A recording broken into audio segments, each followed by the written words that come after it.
आप सभी का एग्जामिनेशन की यूट्यूब प्लेटफॉर्म में स्वागत है। जैसा कि मैं आपके लिए रोज़ इंपॉर्टेंट क्वेश्चन लेकर आता हूं और नई नई सीरीज़ लेकर आता हूं। अब तक की मैंने सिलेबस के अकॉर्डिंग यूपी टीजीटी की 52 सीरीज़ कराई है, वेरी इंपॉर्टेंट सीरीज़। उसके साथ साथ कई लेक्चर मैंने दिए हुए हैं उस पर, चाहे हिंदी साहित्य इतिहास, आदिकाल, रीतकाल, भक्तिकाल, निर्गुण सगुण, भक्तिधारा, ये कोई भी टॉपिक हो उसको मैंने बड़ी सहजता से बहुत सरल रूप से समझाया है।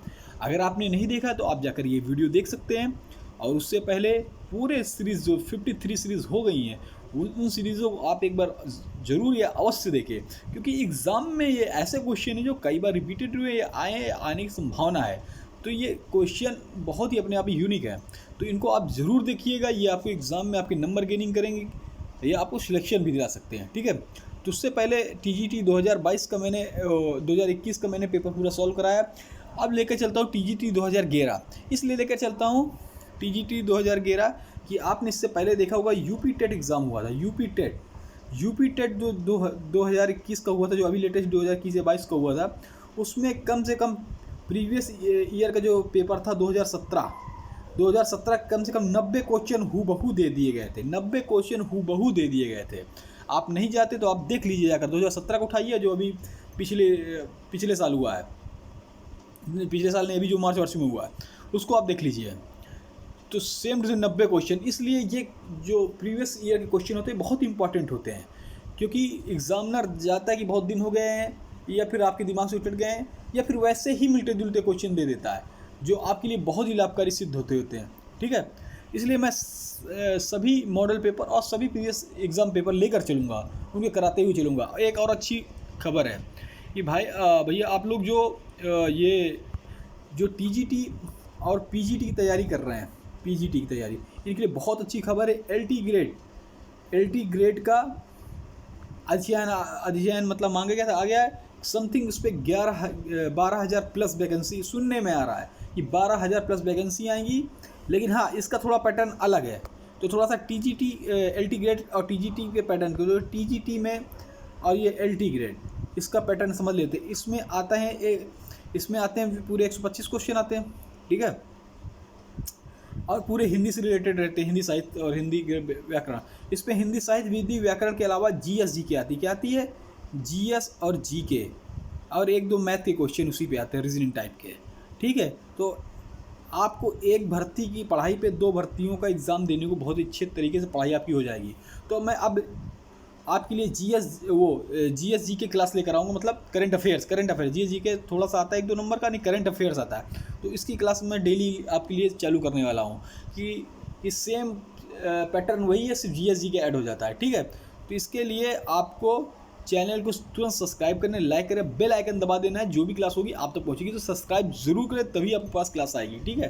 तो चलिए स्टार्ट करते हैं। ये क्वेश्चन है टीजीटी 2011 का, पेपर हुआ था 2016 में समथिंग, इसका लेट हुआ था, ठीक है। तो देखते हैं क्या क्या कैसे क्वेश्चन आए थे, क्या इनके आंसर हैं, किस टाइप के आते हैं। 2021 का मैंने करा ही दिया है। देवनागरी लिपि के विषय में क्या सत्य नहीं है? यह दाएं से बाहर लिखी जाती है, इसकी उत्पत्ति नगर ब्राह्मणों से मानी जाती है, यह वर्णात्मक लिपि है, या शिरोरेख का प्रयोग किया जाए। देखिए, इसके ऑप्शन पढ़ेंगे तो वीडियो बहुत लंबी हो जाएगी, तो खाली आंसर पर हम लोग ध्यान देते हैं और वही आंसर पर आप कॉन्सेंट्रेट करिए, वही आंसर को अपने दिमाग में छापिए। क्वेश्चन पढ़ेंगे, आंसर देंगे। तो भैया यही असत्य है जो ये दाएं से बाएं लिखी जाती है, ठीक है। ये बाएं से दाएं लिखी जाती है, लेकिन ये इसमें दाएं से बाएं लिखा हुआ है। तोता डाली पर बैठा, वाक्य पे कौन है? पर है, अधिकरण में पर।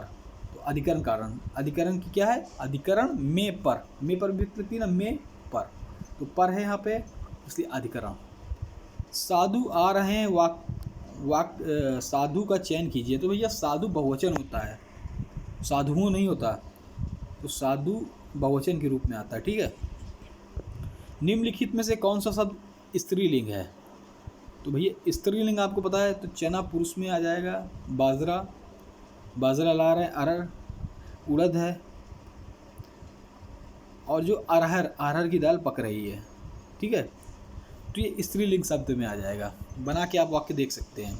विद्याभ्यास का संधि, तो विद्या धन आभास, ये आ में टूट रहा है, आ में, तो मेरे ख्याल आई थिंक इस पे जो संधि होगी, कमेंट बॉक्स आप कमेंट करिए, मेरे ख्याल से दीर्घ संधि होनी चाहिए। ठीक है। नील गाय में कौन सा समास है? तो वेरी बहुत ही इजी है, कर्मधारय है, नीली है जो गाय। त्रिभुज में कौन सा समास है? देखिए 2011 में जो अच्छी पढ़ाई की होगी उनका बड़ा अच्छा सिलेक्शन होगा।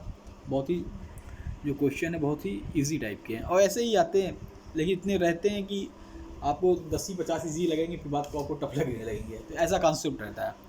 त्रिभुज है, 3 भुजाओं का है, जो संख्यावाची है, जो त्रिभुज दीर्घ समझ में जाएगा। अपने हाथ से स्वयं काम करो, वाक्य का शुद्ध रूप क्या होगा? तो भैया इसका स्वाद का शुद्ध रूप होगा अपना काम स्वयं करो।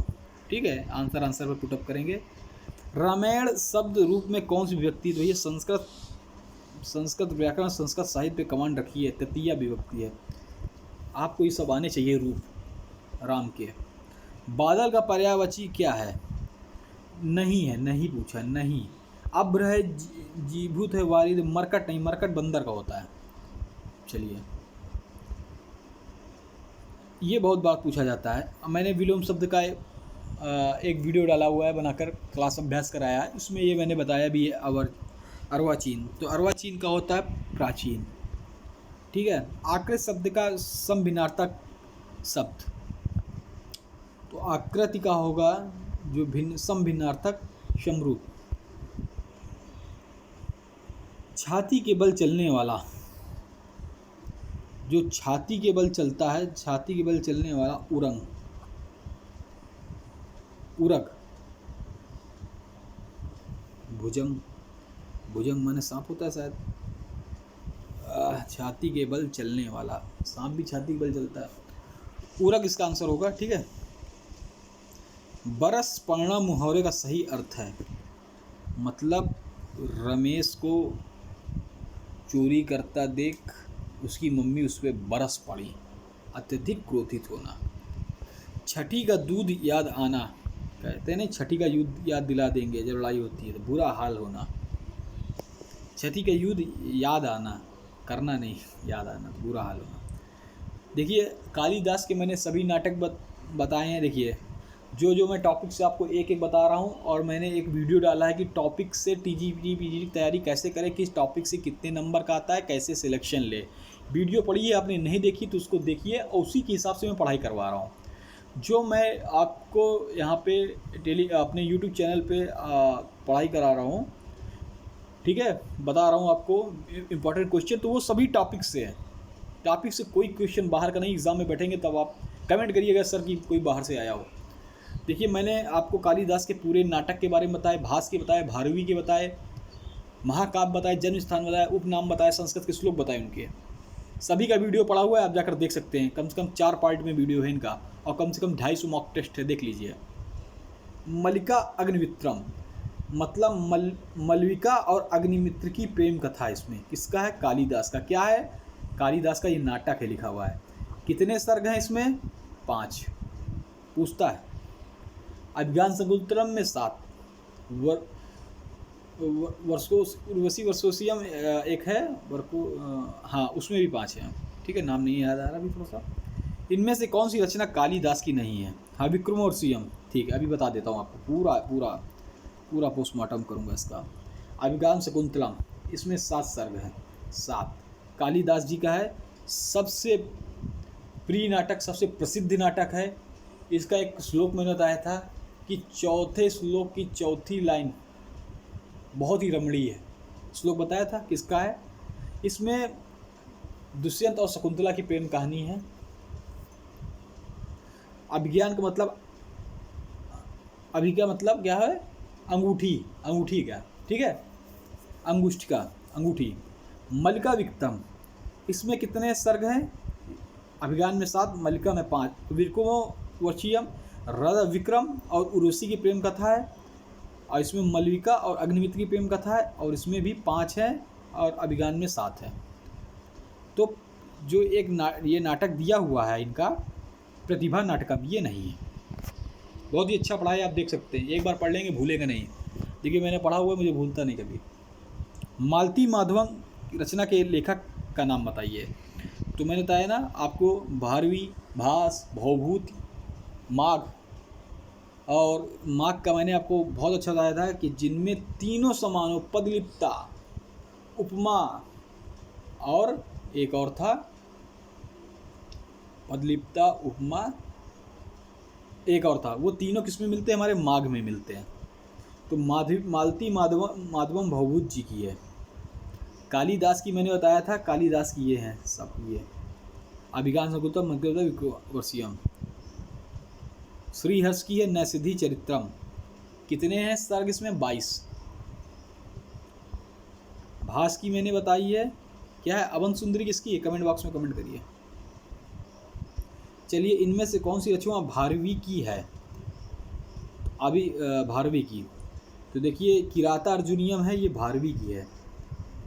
इसमें कितने सर्ग हैं? 18, याद कर लीजिए 18। अभिज्ञान संतुलम कालिदास की, कितने सर्ग हैं? 7। 10 कुमार चरित्रम डांडी जी की। किराता अर्जुनियम किसकी है? भारवी जी की। रघुवंश महाकाव्य किसका है? कालिदास जी का। इसमें क्या इच्छाक वंश के राजाओं का वर्णन है, श्री रामचंद्र जी की पूर्वजों का वर्णन है। ठीक है। शिशुपाल वधम के लेखक का नाम बताइए, तो माघ है। इनके बारे में बताया था, पदलिप्ता, उपमा, एक और चीज़ है। ये किस में देखने को मिलती है? तीन चीज़ माघ में देखने को मिलती है। और शिशुपाल वधम में सर्ग कितने हैं? 20 है। किसका, इसके नायक कौन है? नायक कौन है? नायक श्री कृष्ण है। कौन सा रस है? वीर रस है। ठीक है। चलिए, श्रीहर्ष का क्या है? नैषधि चरित्रम। कालिदास के मैंने बता दिए ऊपर, मल्लिका अभिज्ञानम, अभिज्ञान संतुलम, ऋतु संहार, दूत, मेघदूतम, दूत काव्यम, विजु कहते हैं। ठीक है। रघुवंश महाकाव्य। ठीक है। इनमें से कौन सी रचना डांडी की है? तो डांडी की रचना देखते हैं। अभी मैंने बताया था 10 कुमार चरित्र। मेघदूत कालिदास।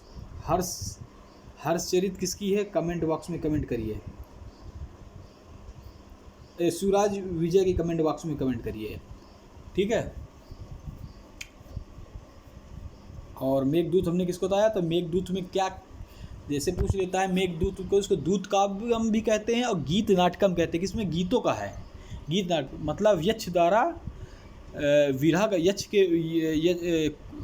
यक्ष द्वारा विरह का वर्णन है मेघों से। ठीक है। तो मेघों से अपनी व्यथा बताते हैं। चलिए,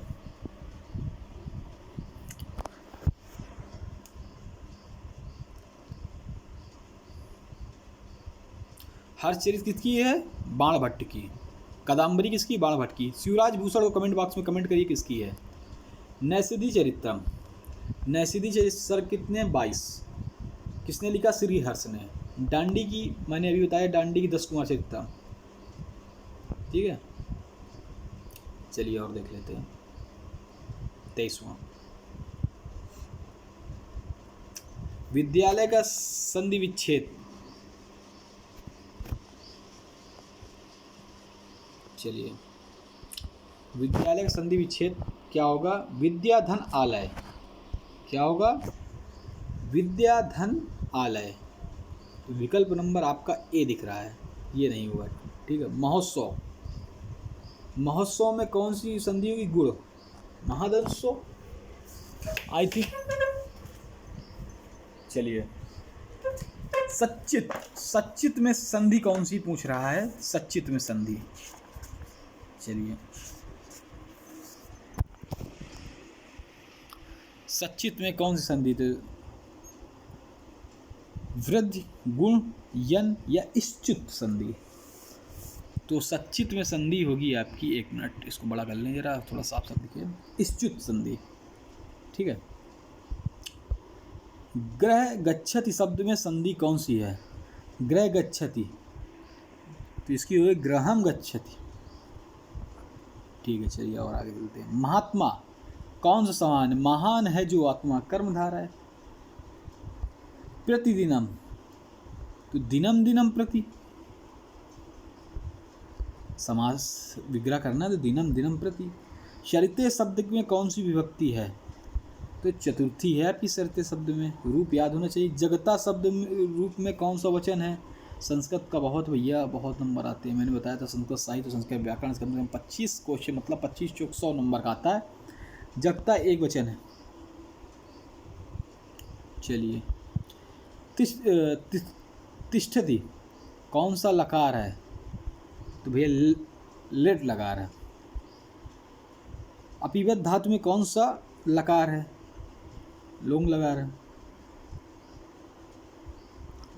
लंग लकार, ठीक है। प्रजाभ्य स्वस्ति शब्द में कौन सा कारक है? प्रजा के लिए जिसमें है संप्रदान हो जाएगा। सहयुक्त प्रधान्य कौन सा है? तो भैया सहयुक्त प्रधान्य, जहाँ संयुक्त प्रधान्य होगा वहाँ पे आपका करण कारक होगा, ये सूत्र है। राम ग्रहम गच्छति शब्द में हिंदी का अनुवाद, तो भैया बहुत सारा राम घर जाता है। 84 वैष्णव की वार्ता किस लेखक की रचना है? वेरी मोस्ट इम्पॉर्टेंट, स्वामी गोकुलनाथ।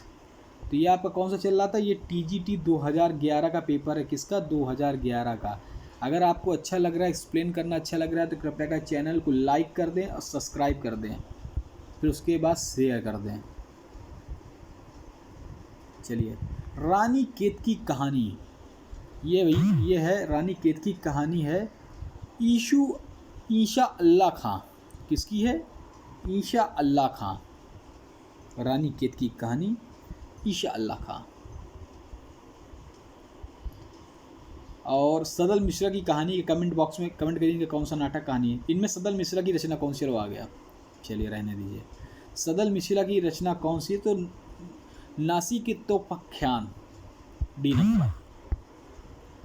शहरापा का संबंध निम्नलिखित में से किस से है? तो भैया शहरापा आदिकाल से रिलेटेड है, सिद्ध साहित्य से है। सत्यार्थ प्रकाश और शहरापा को एक पॉइंट आपको और बताते हैं। शहरापा को प्रथम कवि किसने माना था? राहुल संस्कृत्यायन ने माना था। सत्यार्थ प्रकाश के लेखक कौन है? दयानंद स्वामी दयानंद। सत्यार्थ प्रकाश इन्हीं की रचना है। इन्हें शुद्धि आंदोलन, ठीक है, इन्होंने ही चलाया था, और सत्यार्थ प्रकाश भी इन्हीं का है। चलिए आगे बढ़ते हैं। आदिकाल को वीर गाथा काल, तो आदिकाल को वीर गाथा काल रामचंद्र शुक्ल जी ने कहा।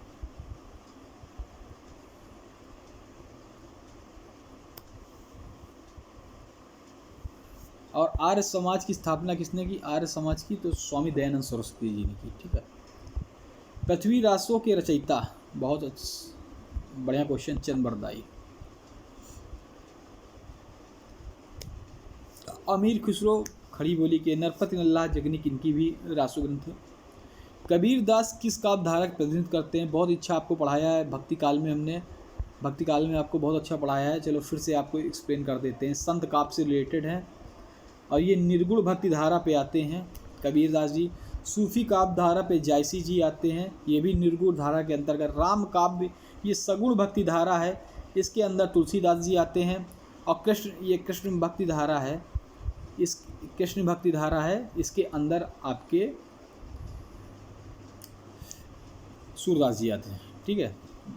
राम भक्त तुलसीदास जी और कृष्ण भक्ति धारा सूरदास जी, ठीक है।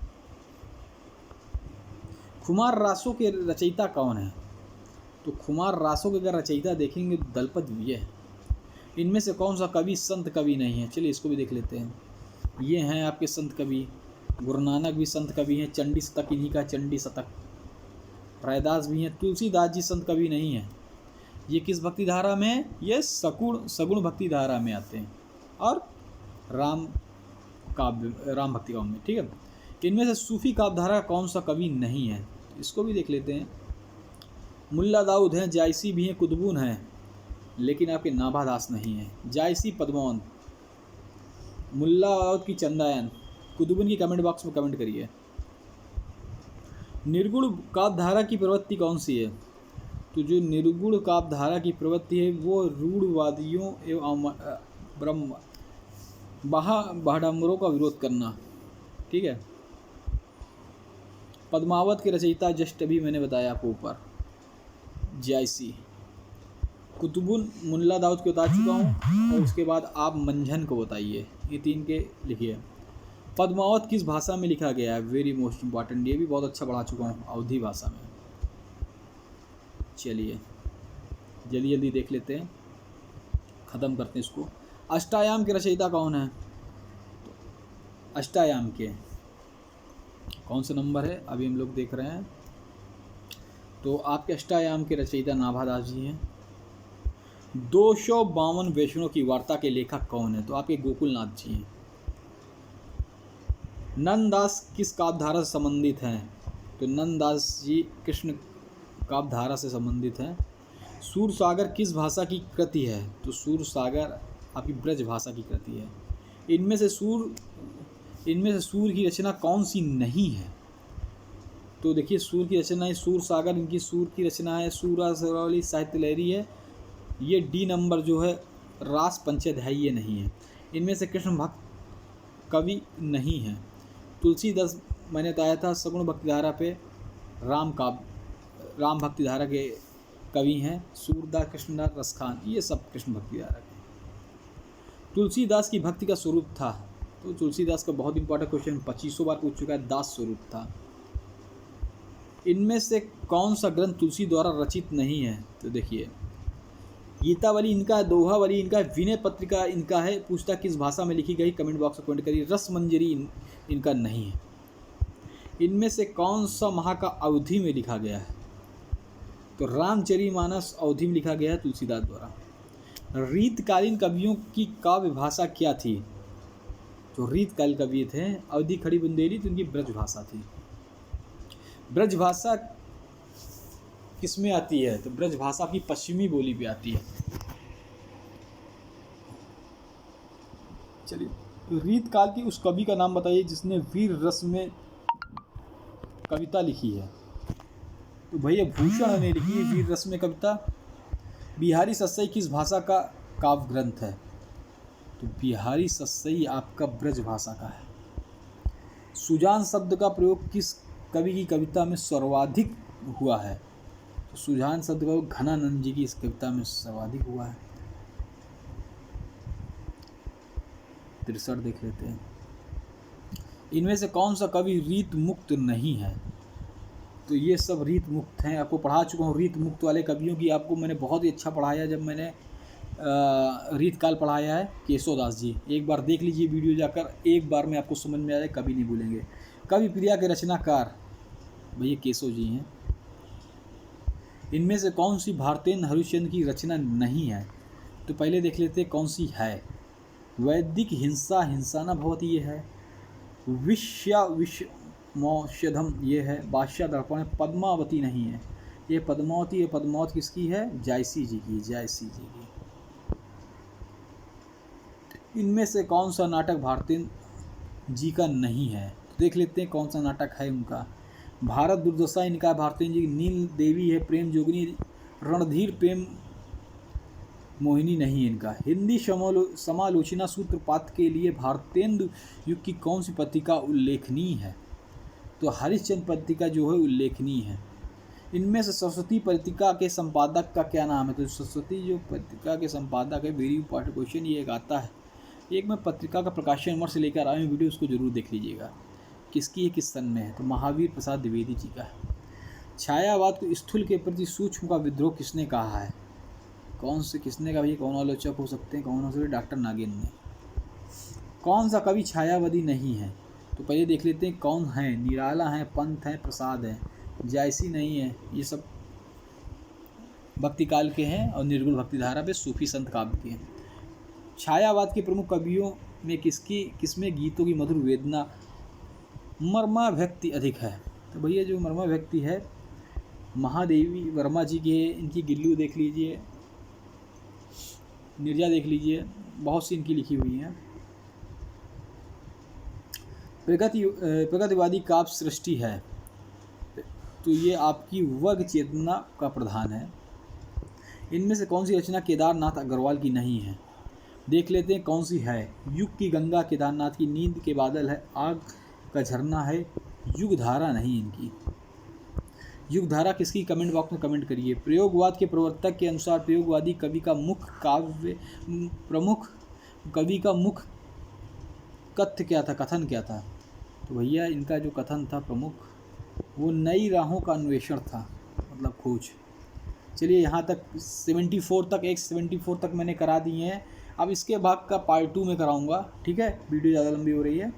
तो अगर आपको ये सभी क्वेश्चन अच्छे लगे हों और एक्सप्लेनेशन की व्याख्या सही लगी तो जल्दी सब्सक्राइब कर, लाइक, शेयर कर, बेल आइकन जरूर दबा दीजिए। सब्सक्राइब पहले करेंगे तभी आपको वीडियो आप तक पहुँचेगी।